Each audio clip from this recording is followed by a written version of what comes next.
하겠습니다. 짧게. 짧게. 30분 핵심만. 자, 이제 광야의 여정이 시작되었습니다. 그 빠지는 사람이 있어가지고 그분들을 위해서 계속 리마인드 하다 보니까 반복이 되는 것 같아요. 반복이 되는 것 같아요. 이제는 좀 과감히 생략을 해야 될 것 같아. 생략을. 빠져서 손해보는 것도 있어야 되잖아요. 그죠? 예. 이제 광야의 38년간 여정이 시작되는데, 이 구약을 보면서 제가 늘 생각하는 것은 저 자신을 많이 대입시켜 봐요. 저 자신을. 그 이스라엘 백성 중에 내가 한 명이었다면 저도 그 중에 늘 불평불만하고 원망하고 힘들어하던 그 중에 한 명이 아니었겠느냐. 근데 하나님께서 이 보시면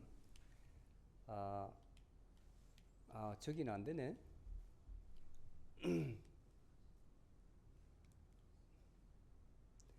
여기 보시면 육신의 고통이 나오죠. 육신의 고통. 그 다음에 중요한 것은 이제 전쟁을 통해서 육신은 이제 개인을 끊임없이 하나님으로부터 떠나지 말라 돌아오게 하라는 그런 고통을 주시고, 이 고통을 통해서 들으라는 거거든요. 깨우치라는 것이거든. 그런데 끝까지 이스라엘 백성들은 귀를 닫고 눈을 닫아버려요. 눈을 닫아버려요. 그리고 이 전쟁을 통해서 하나님께서 징계를 하십니다. 징계. 이게 이제 제가 풀어가는 숙제이거든요. 하나님께서 왜 선민들을, 그리고 선민을 괴롭히는 민족도 하나의 민족이고 사람인데 무자비하게 살육을 하실까? 십계명에 보면 살인하지 말라고 나오거든요. 하지 말라에. 그런데 하나님은 왜 죽이실까? 끊임없이 제가 이 글을 쓰면서 질문을 던지는 거예요. 하나님께서 하시면 무조건 공의로우신가? 무조건 사랑이신가? 생각이 되잖아요. 우리가 죽이면 살인이고 하나님은 괜찮고, 물을 뱀이 마시면 독이 되고, 소가 마시면은 우유가 되고, 많은 생각을 하게 했어요. 그래서 제가 이제 타이틀을 전쟁과 하나님의 섭리라고 이렇게 붙였었는데, 한번 살펴보죠. 어떻게 나아가시는지. 이제 첫 전투가 시작이 돼요. 이제 여기 홍해를 건너가지고 시내산 가기 전까지 약 40일간을 이제 걸어가는데, 이때 마라, 엘림, 러비딤 이게 성경에 많이 나와요.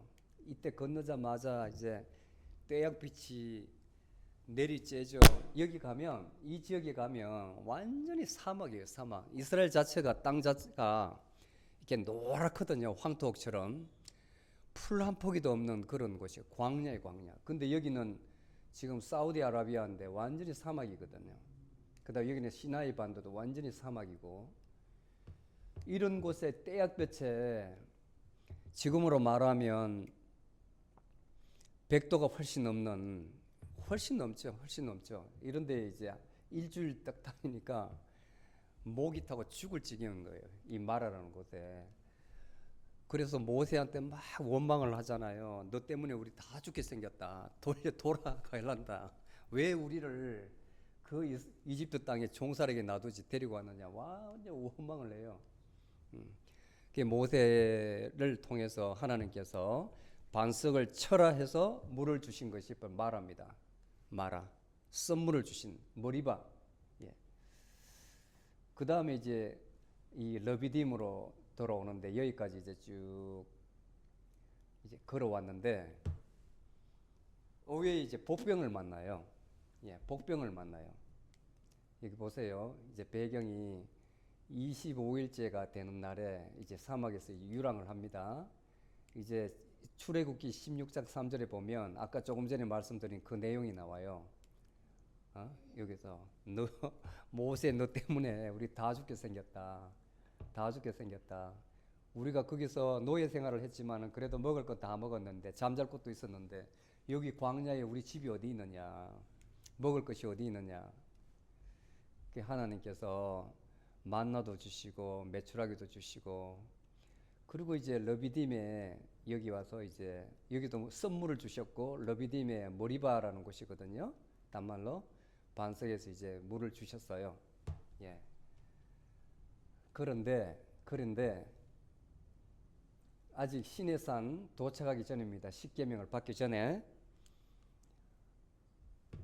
이제 아멜렉 족속을 만나는데 이 아멜렉 족속을 가만히 보세요. 아멜렉 족속 성경에 구약에 참 자주 나와요. 자주 나와요.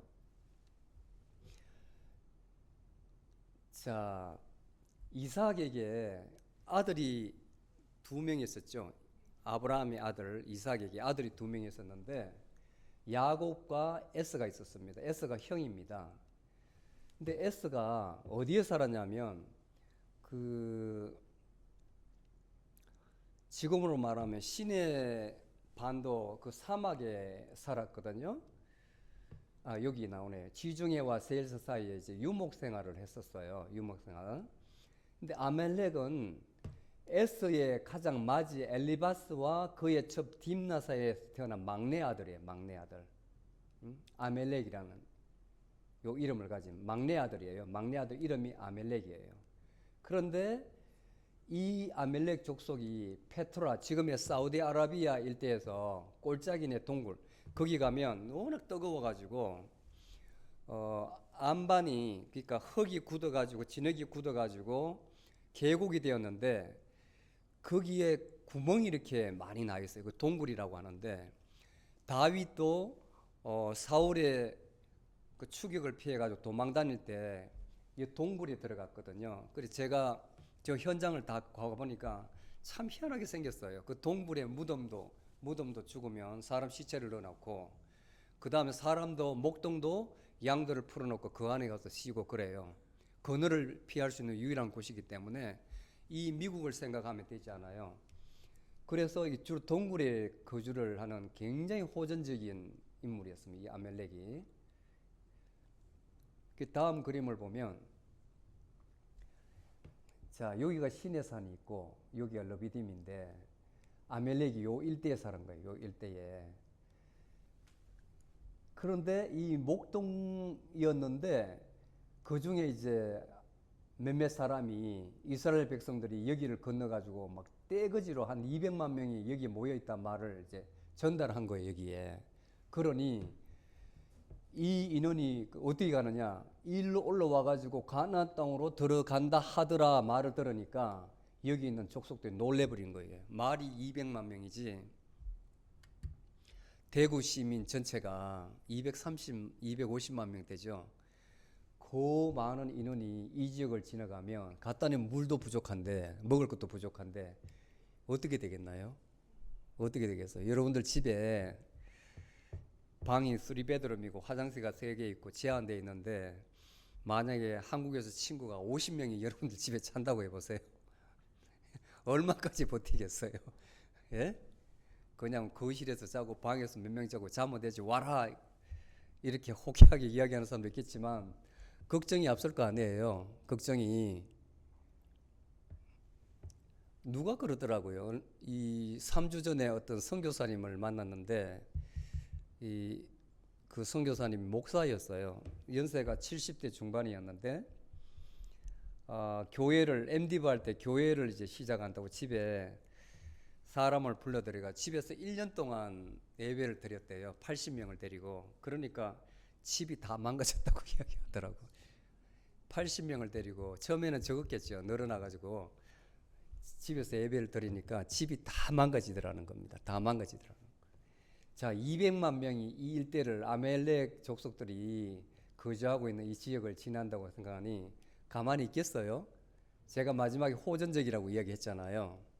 야, 선제 공격해가지고 야들을 다 박멸을 시켜야 되겠다. 박멸을 시켜야 되겠다. 이렇게 해서 공격을 먼저 걸어오는 거예요. 밑으로 내려오는 거예요. 그런데 여기에서 이제 이스라엘 백성 중에서 행군을 하려면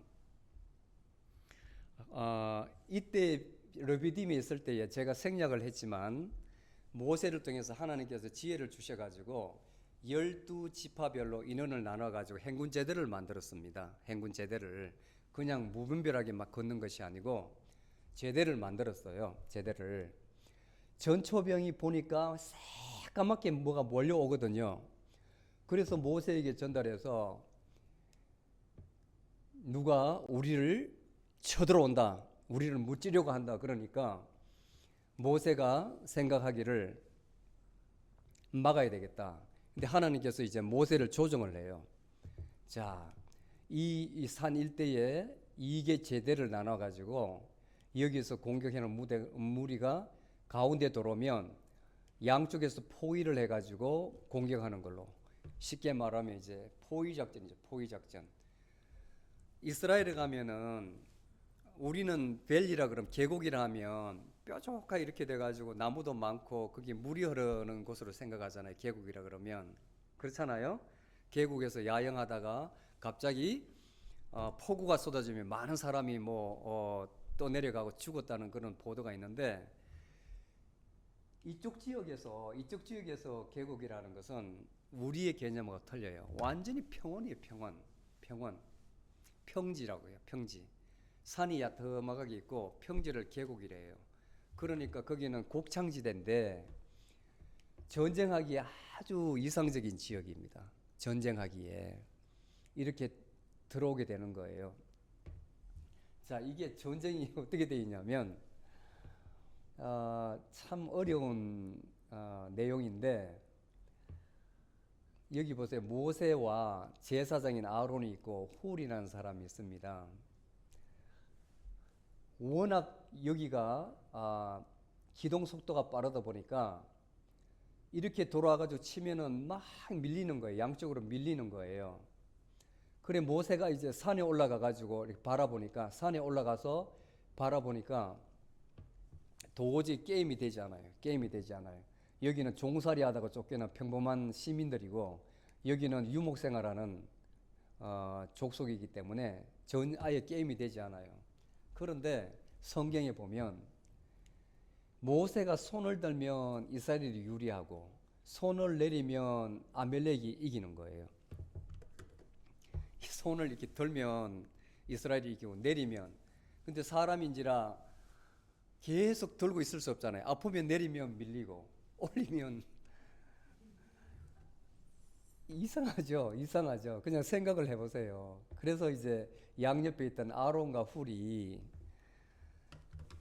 바위에 모세를 딱 앉혀놓고 손을 아예 잡아가지고 그냥 올리고 가만히 있는 거예요. 이렇게 올리고.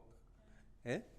그러니까 그로부터 밀리지 않고 계속 이스라엘이 이겼다고 이렇게 성경이 나옵니다. 이런 전쟁이 어디 있어요? 이런 전쟁이. 여러분들 이런 전쟁을 들어보셨나요? 이런 전쟁을 들어보셨나요? 근데 여기서 우리가 인사이트를 얻어야 될 것은 이런 내용보다도 그 다음을 생각해야 되는, 그 다음을. 오늘 우리 역사 가운데에 현재의 어떤 모습으로 이런 것이 나타나는가를 봐야 되는데, 자, 결국은 결론적으로 이스라엘이 이겼습니다. 하나님께서 계속 개입을 하셨어요. 이 전쟁에는 모세가 지도자지만 하나님께서 그렇게 하라 하셨는데 전쟁의 형태가 너무 이상해가지고 기묘자라 하시는 거예요. 하나님. 원더풀 카운셀러. 어떻게 손을 들면 이기고 내리면 지고 이런 전쟁이 어디 있어요. 그러니까 하나님을 기묘자라 부른 거예요. 기묘자. 그리고 여기에 제단을 쌓아가지고 여호와 니시라고 불렀는데 여호와는 나의 깃발이라고 했거든요. 자, 여기서 오늘날 모든 어떤 군대든 현대군에서 부대별로 깃발이 있거든요. 깃발. 모든 부대는 저 위에서부터 말단 부대 지휘관이 있는 데는 깃발이 다 있어요. 깃발이. 그 깃발에 보고 따라가는 거거든요. 그 지휘관이 깃발 있는 곳에 기수가 있고 기수가 있는 곳에 지휘관이 있어요. 지휘관. 이해가세요? 예를 들어서 사단장이 있다 그러면 사단장이 있는 곳에는 별 두 개가 빨갛게 해서 깃발이 딱 세워져 있거든. 거기에는 지휘부가 있다는 거예요. 그 다음에 연대장이 있다면 연대기가 있고, 대대장이 있다면 대대기가 있고, 중대장이 있다면 중대기가 있는 거예요. 소대까지. 그 깃발 아래 군대가 존재를 하는 거예요. 존재. 그것은 미국이든 뭐 한국이든 일본이든 유럽에 있는 국가든 어느 나라든지 오늘날 군대 이걸 본받아 가지고 모든 깃발을 다 만들고 있는 거예요. 만들고 있는 거예요. 거기에는 하나님이 계시다. 지휘관이 있는 데는 하나님이 계시다. 전쟁은 하나님께서 주관하신다. 반드시 승리가 있을 것이다 하는 상징이에요. 상징. 그 기만 있으면 나의 지휘관이 저기 살아 계시구나. 병사들이 힘을 얻는다고. 지휘관이 딱 쓰러지면 병사들 다 도망가 버립니다. 오합지졸로. 그래서 이 깃발 아래 모이는데 거기에는 승리가 있다. 왜? 하나님께서 지켜주시기 때문에. 지켜주시기 때문에. 이해가세요? 이해가세요? 오늘날 군대의 전형이 그 모델이 누구냐 하면 사실은 나폴레옹 군대거든요. 나폴레옹 군대. 나폴레옹은 굉장히 영악한 사람이에요. 포병장교인데. 그런데 나폴레옹이 군대를 만들 때에 그 인사이트를 제대를 전부 다 성경에서 받아왔어요. 성경에 보면 여러분들 10부장, 50부장, 100부장, 1000부장이란 말 들어보셨죠? 그게 오늘날 군사 제도로 그대로 도입된 거예요. 그대로. 10부장이 분대장이고, 그 다음에 50부장이 소대장이고, 100부장이 중대장이고, 1000부장이 연대장이고, 그렇게 전투할 수 있는 단위거든요. 그 이상 넘어가면 전투는 아니고 지휘하는 데지만 기가 막힌 거예요. 기가 막힌 거예요. 거기에서 나폴레옹 군대가 나왔고, 그 나폴레옹 군대에서 오늘날 제대가 나왔는데 조금씩 변해요. 왜냐하면 지형적인 이유, 또 무기체계의 변화로 해가지고 인원은 변화될 수 있지만 그 제대는 그대로 유지돼요. 예를 들어서 무기체가 굉장히 강하다 하면 분대를 10부장이 10명인데 8명으로 바꿀 수가 있어요. 그리고 9명, 어떤 데는 10명 이렇게 왔다 갔다 해요. 사람 대신에 무기체계를 더 보완을 하면. 그리고 예를 들어서 산악전에 무기가 너무 무거워서 들고 가지 못하면 산에서는 거기는 분대를 10명으로 할 수 있어요. 사람이 있어야 되니까. 근데 평지에서 무기체계로 뭐 박격포를 쏘아야 된다 그러면 사람을 빼고 그 자리에 무기체계를 두고 하는 거죠. 그런데 그 기본 모델은 성경의 룰을 따른다. 성경의 룰을 따른다. 참 지혜롭죠. 그죠? 자, 이스라엘 백성들이 아멜렉 족속을 만나가지고 이때 혼비백산하는데 하나님께서 이미 너희들과 함께 하시리라는 그것 때문에 지켜주시는 거예요. 지켜주시는 거예요. 지켜주시는 거예요. 그리고 앞으로 이스라엘 민족과 그 밑에 유다 민족이 망할 때 어떻게 망하는지 보세요. 하나님께서 이렇게 지켜주시는데 사실은 이제 올라가 가지고 이제 가나안 땅으로 들어갑니다. 이제 여리고성을 요단강을 건너 가지고 여리고성으로 들어가는데 거기까지 40년 동안 33번의 장막을 쳤어요. 33번의 장막. 그러니까 1년에 거의 한 번씩 옮겼거든요. 그때마다 하나님께서 계속 지켜주셨다고. 왜냐하면 창세기 12장에 아브라함을 통해서 네가 갈대 우라를 떠나가지고 내가 지시한 그 적과 꿀이 흐르는 가나안 땅으로 들어가라 하셨기 때문에 아브라함은 그 말을 들었거든. 그 땅을 너에게 주리라 한 그 약속을 하나님께서 지키셔야 됐기 때문에 들어가기까지 하나님께서 지켜주신다고. 그래서 우리는 하나님을 신실하신 하나님, the faithful God, 신실하신 하나님, 변개치 아니하신 하나님, 그렇게 부르는 거예요. 자, 이제 가나안 땅으로 들어갑니다. 가나안 땅으로 들어가는데 이때가 애굽에서 나와서 40년째 돼요. 40년째. 그리고 40년 동안 운명을 같이 했던 제사장 아론이 죽어요. 갓데스 바네아라는 그 앞에 호로산에서 123세의 나이로 돌아가시고 정말 오래 살았죠.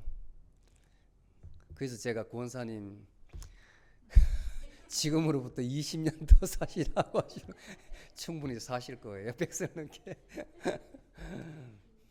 그리고 모세는 120살에 너보산이 그 요단강 바로 건너기 전에 있거든요. 다막그 이스라엘에 가면 보여요. 거기에서 죽어요.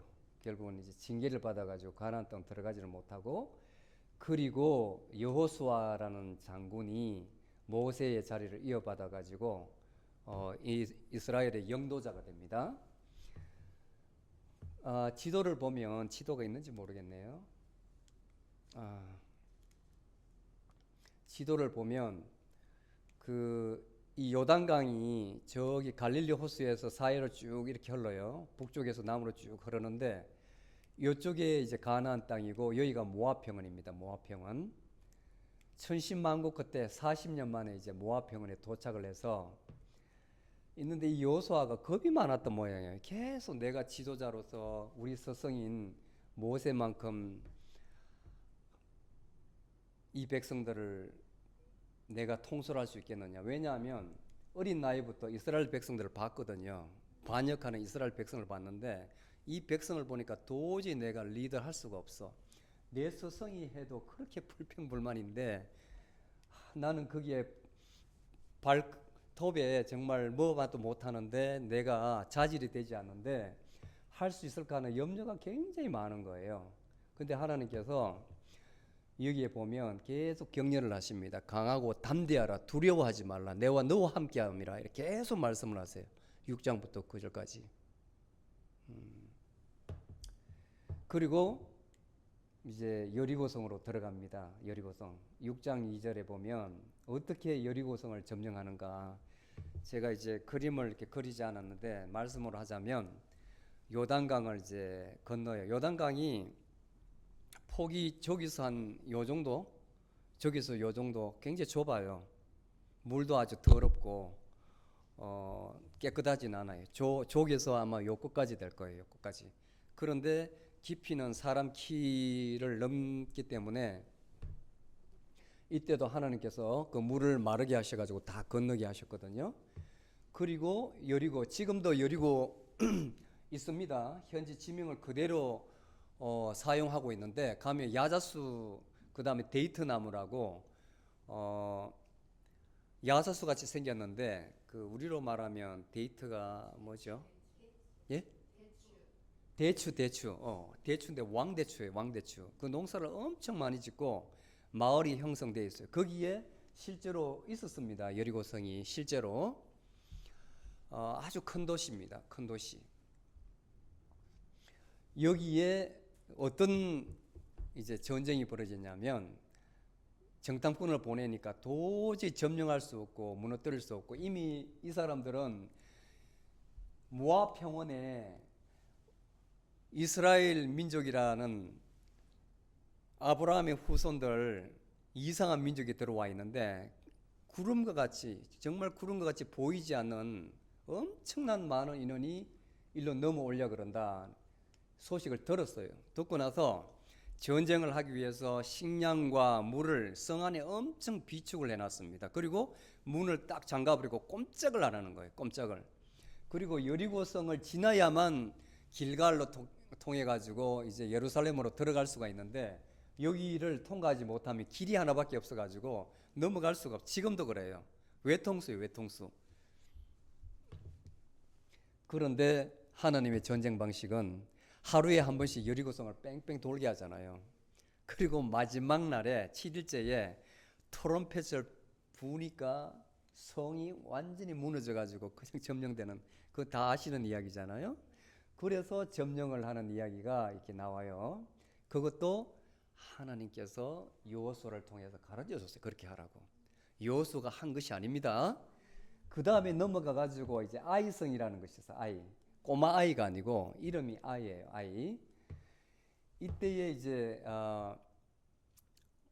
제가 성경을 꼼꼼히 읽어보니까 온갖 전술이 다 나오는데, 온갖 전술이 이제 기만 작전도 나오고 유인 작전도 나오고 포위 작전도 다 나와요. 거기에. 왜냐하면 참 저는 그런 각도로 이렇게 보기 때문에 아주 비상하다. 이 성에 갇혀서 사람들이 나오지 않으니까 겁을 먹어가지고 여기가 점령됐다는 거 말 겁을 내서 나오지를 않으니까 여호수아가 군사들 3만 명을 그 뒤편에 성 뒤편에 매복을 시켜놓고 그 다음에 성 앞에서 공격하는 척하고 그 다음에 앞에서 막 이렇게 양동작전 거짓으로 이렇게 공격하는 척하다가 이제 후퇴를 해요. 후퇴를 등을 보이면서 도망가는 척하니까 그 안에서 이것들 아무것도 아니구나, 이스라엘은 아무것도 아니구나 해서 성문을 열고 뒤에 추격을 한다고. 그런데 어리석게도 일부 병력을 놔두고 성문을 빠져나와야 되는데 몽땅 이 기회에 이스라엘 백성들을 그냥 박멸하기 위해서 다 빠져나와가지고 그 사이에 3만 명 매복된 인원이 성문으로 그냥 아무런 피 흘림 없이 쏙 들어가 버려서 성을 장악해 버리는 거예요. 그래서 성이 올라가 가지고 막 트럼펫 불고 군기를 올리고 그러니까 뒤에 쫓아가던 아이성에 있던 이 사람들이 당황을 할 거 아니에요. 그래 도망가던 이스라엘 백성들이 확 돌아가지고 압박을 하고 또 성에서 나와서 압박을 하니까 양쪽에서 포위를 당해가지고 12,000명이 죽어버려요. 12,000명이. 근데 이게 가능한 작전이거든. 이런 작전이 많아요. 군대 작전 중에 하는 작전이 있는데 특히 2차 세계대전에 그 독일군들이 이 작전을 참 잘 써. 독일군들. 그리고 로마 시대의 카이사르의 전투에서 보면 대성리는 반드시 이제 포위 작전을 쓰는데 포위 작전에 걸려들면 빠져나올 방법이 없어 몰살을 해버려요. 몰살을. 여기 걸려들면 안 되는데 2차 세계대전을 연구하다 보면 참 독일 장교들이 너무 우수해요. 그 슐리펜 작전이라는 것도 러시아, 그 당시 러시아죠. 소련. 어떻게 소련 독일 2개 사단이 그러니까 3만 명이 러시아 집단군 10배가 넘는 30만 명을 몰살을 시키는 전쟁이 나오거든. 실제로 2차 세계대전 때 그 전쟁을 봐도 대단한 작전이고 그 다음에 이쪽에 이제 프랑스를 공격할 때에 벨기에로 해가지고 넘어오는 그 아르덴느 산맥을 넘어온 그 작전 이름이 하여튼 굉장해요. 제가 이제 기억이 나지 않는데 감히 상상도 못한 전혀 연합군 쪽에서는 생각도 못한 그 길로 넘어와 가지고 불과 일주일 만에 파리를 점령해버리는 그런 우수한 두뇌가 어디서 나왔을까. 그래서 이 프랑스 연합군이 포위망에 걸려가 가지고 전부 다 뭐 완전히 이 도보 해협을 건너와 가지고 연합군에 참전했던 3만 명의 그 영국군이 바다에 완전히 빠져 죽을 뻔한 그 상황에 몰렸거든요. 그것도 하나님의 개입한 전쟁이라 생각이 되는데 왜 그때 히틀러가 참 그거는 미스테리예요. 미스테리. 전쟁이 미스테리. 뒤에는 바다, 대서양 바다이고 그 다음에 독일군이 이렇게 밀고 와가지고 이게 지금 해변에 배가 아직 도착하지 않아가지고 급박하게 이렇게 포위작전에 걸려 들어가지고 밀어붙이면 이 3만 명이 완전 몰살을 하게 되면 전쟁이 끝나버리는 거거든요. 근데 그때에 왜 히틀러가 공격을 딱 멈춰버리게 했는지 몰라요. 그래서 그 사이에 영국에서 배가 와가지고 그 3만 명인을 태워서 도망을 가버렸거든. 그리고 그 사이에 미국에서 이제 원조를 하게 돼요. 원조를 미국에서 도저히 되지 않게 미국이 전쟁에 개입하게 됩니다. 미국에서 방관하고 있다가 윈스턴 처칠이 아무리 해도 그때 루즈벨트 대통령인가요? 움직이질 않았는데 결국은 미국이 자기네 양쪽의 이득을 취하다가 상선이 잠수함에서 공격을 받는 걸 보고 전쟁에 개입함으로써 연합군이 이제 엄청난 물량을 확보하게 되고 독일이 이제 밀리게 되는데 너무나 어떻게 보면 하나님이 도우신 거예요. 하나님이 도우신 것. 그래서 전쟁은 현대전에도 하나님께 개입하시면 지휘관으로 하여금 지도자로 하여금 오판을 하게 만드는 거예요. 사람인지라. 그래서 결정적인 실수를 해버리면 전쟁이 역전이 되는 거예요. 역전이. 그래서 연합군이 2차 세계대전에 승전하게 되거든요. 이 전쟁을 보더라도 포위 작전에 걸려가지고 12,000명이 죽어요. 이 당시로서는 12,000명 같으면 엄청난 인원이죠. 이 당시 뭐 지금같이 대포가 있습니까? 살상할 수 있는 뭐 기관단총 총이 있습니까? 그야말로 뭐 창밖에 더 있어요. 철기 시대도 아닌데 뭐 몽둥이하고 이런 것밖에 없었을 것 같아요. 자, 결론적으로 하나님께서는 참으로 신실하신 하나님이십니다. 내가 가나안 땅을 너희에게 기업으로 주리라 한 이 약속을 끝까지 지키시는 하나님. 전쟁에 준비가 안 되고 군대가 없는 이스라엘에게 이기게 하시는 하나님. 그리고 이 말이 이제 뒤에 두고두고 문제가 되는 말이에요. 하나님께서는 이것을 요구하시는데 이제 결국은 하나님께서 도우시고 가나안도 들어가는데 이것이 지켜지지 않아가지고 올무가 돼요. 뭐냐면 내게 붙이신 죽이라고 한 민족을 불쌍히 여기지 말고 다 죽여라고 하는데 그렇지 못하잖아요. 그렇지 않고 화합을 해버려요. 거기서 안주를 해버려요. 그러니까 이스라엘 백성들이 거기 여인을 아내로 맞아들이고 그 다음에 어떤 사람은 또 사위도 맞아들이고 그러니까 그 아내가 내가 믿던 몰락신을 믿겠다, 금오서신을 믿겠다, 바알신을 믿겠다. 그래 사랑하는 아내가 그 신을 믿겠다, 아세라상을 가져와 가지고 믿겠다면 용납을 해버리니까 이 거룩성이 없어지는 거예요. 이것이 내게 올무가 되리라 이렇게 이야기를 합니다. 그런데 이것이 그대로 그렇게 돼요. 참 안타까워요. 그래서 이 말씀을 연구하면 이 말씀이 너무나 정확해가지고 이래서 말씀을 하나님이라 하는구나 하는 것을 더 증거가 되고 확신할 수가 있는 거예요. 아멘. 아멘. 계속 이 전쟁을 통해서 우리 하나님께서 참으로 살아계시는 하나님이심을 믿게 될 것입니다. 오늘 여기까지. 야, 딱 30분이네. 와, 딱 30분이네. 예, 너무 잘해서 뭐 질문은 없을 거로 생각합니다. 질문 없죠? 예, 마치겠습니다. 주님, 참으로 감사합니다. 우리 주님께서 이 자리에 함께 하신 줄로 믿습니다. 지금 이 순간 함께 하시고 저희 영혼을 붙들어 주심을 믿습니다. 저희에게 참으로 지혜도 주시고 또 이해할 수 있는 총명함도 주셔서 감사합니다.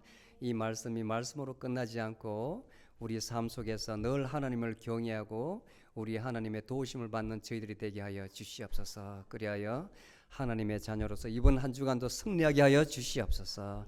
세상의 모든 불의를 이기게 하옵소서. 예수님의 이름으로 기도드리옵나이다. 아멘.